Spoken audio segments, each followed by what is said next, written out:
Greetings world. We are anonymous. Millions of people use Google every single day to search for anything and everything. News articles, t-shirts, and even illegal downloads of their favorite television shows. Google is the most widely used search engine in the United States and Europe and still has a widespread hold across global search. Search engines and much of the internet are based on the principle that the more people care about, search for, or visit something, it'll rise to the top of the search results and be seen by more people. Popular search engines have an autocomplete function, so as you type something it's attempting to answer your question for you before you even finish. And we assume that the results and recommendations offered by that autocomplete are things that people have actually been searching for. When you put 79 divided by 5 into Google, it's always 15.8. When you ask how do you make pizza dough, you're going to get a bunch of recipes of how to make pizza dough. Because of that principle, there is an inherent trust that when you search for something on Google, you are seeing the actual factual answer to your query or question based at least in part in the result to what other people are actually searching for. In the case of Hillary Clinton, who clinched the Democratic nomination, we know for a fact that is not the case. Google has been actively altering search recommendations in favor of Hillary Clinton's campaign. When we type in Hillary Clinton CRI into Google, the site's autocomplete function shows 3 potential searches: Hillary Clinton crime reform, Hillary Clinton crisis, and Hillary Clinton crime bill 1994. However, when you type the same term, Hillary Clinton CRI, into Google's competitors Bing and Yahoo, you get very different results, focusing on whether or not Hillary Clinton has ever committed a crime. There is clearly something wrong here with Google's results, right? So what's going on here? Maybe people are just searching different things on Google than on Yahoo or Bing. Wrong. When we check for Hillary Clinton crime reform, the top result from Google earlier, there aren't even enough searches of the term Hillary Clinton crime reform to build a graph on the site. Which begs the question, why on the earth is it the first potential result on Google? For comparison, we added a second term, Hillary Clinton crimes. Look what Google gave back. Apparently far more people are searching for Hillary Clinton crimes than Hillary Clinton crime reform. Google just doesn't want you to know or ask on their search engine. But maybe we're still wrong. We tried it again, this time to see if Hillary Clinton's much discussed potential indictment by the FBI would show up. When you type Hillary Clinton IND into Bing or Yahoo, there are plenty of indictment-based results. When you type it into Google, the top 2 recommended results are Hillary Clinton Indiana and Hillary Clinton India. Could people really be searching more for Hillary Clinton India than Hillary Clinton indictment? When we check both Hillary Clinton India and Hillary Clinton indictment graphs, we can see people are searching for Hillary Clinton indictment 8% more often than Hillary Clinton India. The intention is clear. Google is burying potential searches for terms that could have hurt Hillary Clinton in the primary elections in the past several months by manipulating search results on their site. In addition, we searched for negative terms that have been associated with Bernie Sanders and Donald Trump. On all 3 sites, Google matches both Bing and Yahoo for Donald Trump rack, showing the top 2 results: Donald Trump racist speeches and Donald Trump racist news. No visible tampering. Google's bias here is undeniable, but how did this happen? Why? Who is responsible? There are a stunning number of links between Google and Hillary Clinton's campaign, and they all stem to one person, Eric Schmidt, the executive chairman of Google's parent company Alphabet Inc., and former CEO of Google, is a major funder of the groundwork, which is, according to sources, an investment by Schmidt to ensure Hillary Clinton has the technological and engineering crowds to win the election. The groundwork's specialty is data analytics and targeted outreach. That's what we have for now. Search everyone for information, arm yourselves. Let's start over. Look at the facts. We are anonymous. We are legion. We do not forgive. We do not forget. Expect us. It is destructive, particularly for a Democrat, to be discrediting universal health care by waging a false campaign. He does eliminate the Affordable Care Act, eliminates private insurance, eliminates Medicare, eliminates Medicaid, TRICARE, Children's Health Insurance Program. We don't eliminate Medicare. We expand Medicare to all people. Since when do Democrats attack one another on universal health care? Back in 1994, you said that momentum for a single-payer system would sweep the country. That sounds Sanders-esque, but you don't feel that way anymore. Why not? Well, the revolution never came. I waited. They even managed to buy off old foes. For her silence, Hillary was rewarded, and she became the second largest recipient in the Senate of healthcare industry contributions. But you don't feel that way anymore. Why not? Well, the revolution never came. Which enemy are you most proud of? Well, in addition to the NRA, the health insurance companies, the drug companies, the health insurance companies, the drug companies.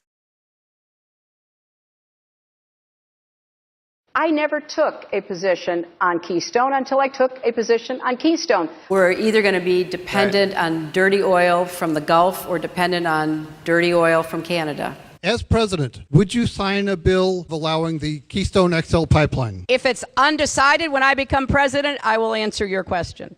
When Hillary Clinton becomes Secretary of State, Bill Clinton gives 10 speeches for about $2 million for a bank called TD Bank Investment Group, one of the largest shareholders in Keystone XL pipeline. 3 months later, Hillary Clinton greenlights the pipeline. I never took a position on Keystone. Is he a traitor or a hero? He broke the laws of the United States. He could have been a whistleblower. He could have gotten all of the protections of being a whistleblower. He could have raised all the issues that he has raised. And I think there would have been a positive response to that. First of all, there are not that many channels for national security and intelligence whistleblowers. They are excluded from most avenues available to other whistleblowers. But second of all, Tom Drake and Bill Binney, Kirk Wiebe, and Ed Loomis did go through the proper channels, and all of them fell under criminal investigation for having done so. You know, when I left law school, my first job was with the Children's Defense Fund. Well, you know, Hillary Clinton's an old friend, but they're not friends in politics. We profoundly disagreed with the forms of the welfare reform bill. By the time Bill and I left the White House, welfare rolls had dropped 60%. You know, many years after that, when many people are pronouncing welfare reform a great success, you know, we've got growing child poverty. The poor are suffering. My first job was with the Children's Defense Fund. Welfare rolls had dropped 60%. I'm sorry to say what I thought would happen has happened. This was a blunderbuss. This was just an axe, a hatchet. 6 million, 2% of our population have no income except those food stamps. The food stamps is the sole thing that stands between them and being totally without any income. Welfare rolls had dropped 60%.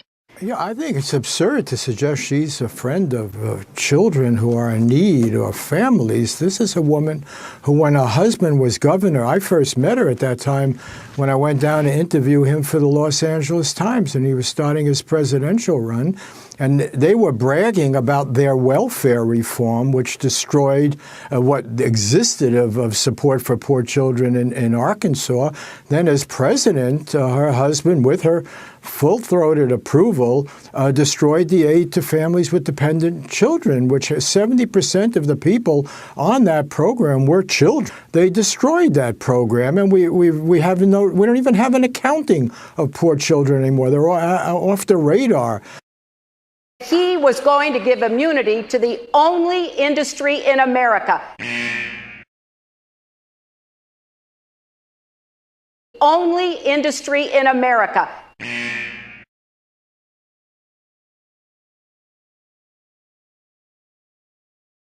Do you want to shield gun companies from lawsuits or not? Just for the record, are you a progressive or are you a moderate? I'm a progressive. I take a backseat to no one when you look at my record and standing up and fighting for progressive values. You know, I get accused of being kind of moderate and center. I plead guilty. Well, why do they make millions of dollars of campaign contributions? They expect to get something. Everybody knows that. I represented New York, and I represented New York on 9/11. when we were attacked, where were we attacked? We were attacked in downtown Manhattan, where Wall Street is.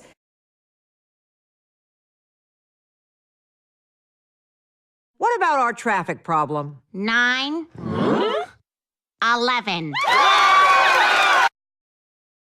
I represented Wall Street as a senator from New York, and I went to Wall Street in December of 2007, before the big crash that we had, and I basically said, cut it out. Quit foreclosing on homes. Now, who's exactly to blame for the housing crisis? I think there's plenty of blame to go around. Home buyers who paid extra fees to avoid documenting their income should have known they were getting in over their heads. We cannot keep imprisoning more people than anybody else in the world. This bill would have put more police on the street, would have locked up violent offenders so they never could get out again, would have given more prison construction money. They are often the kinds of kids that are called super predators. No conscience, no empathy. We can talk about why they ended up that way, but first we have to bring them to heel. Well, actually, I have been very consistent over the course of my entire life. Take the trade deal. We are making progress toward finalizing a far-reaching new trade agreement called the Trans-Pacific Partnership. The so-called TPP will lower barriers, raise standards, and drive long-term growth across the region. Now, looking back on it, it doesn't have the results we thought it would have in terms of access to the markets, more exports, et cetera. So are you saying that as of today, this is not something you could support? As of today, I am not in favor. You supported his trade deal dozens of times. You even called it the gold standard. Now, suddenly last week, you're against it. I did say when I was Secretary of State 3 years ago that I hoped it would be the gold standard. And she said, I had hoped back then that it would become the gold standard. She said it was the gold standard. She called it the gold over standard. And over again. She supported it unequivocally. I have been very consistent over the course of my entire life. Colombia has the highest rate of killings of trade unionists in the world. I oppose the deal. I will vote against the deal, and I will do everything I can to urge the Congress to reject the Colombian free trade deal. It's the largest independently controlled oil company in Colombia. Delivered a couple $1 million to the Clinton Foundation. She changed her position. One of our top goals is to complete free trade agreements with Colombia and Panama.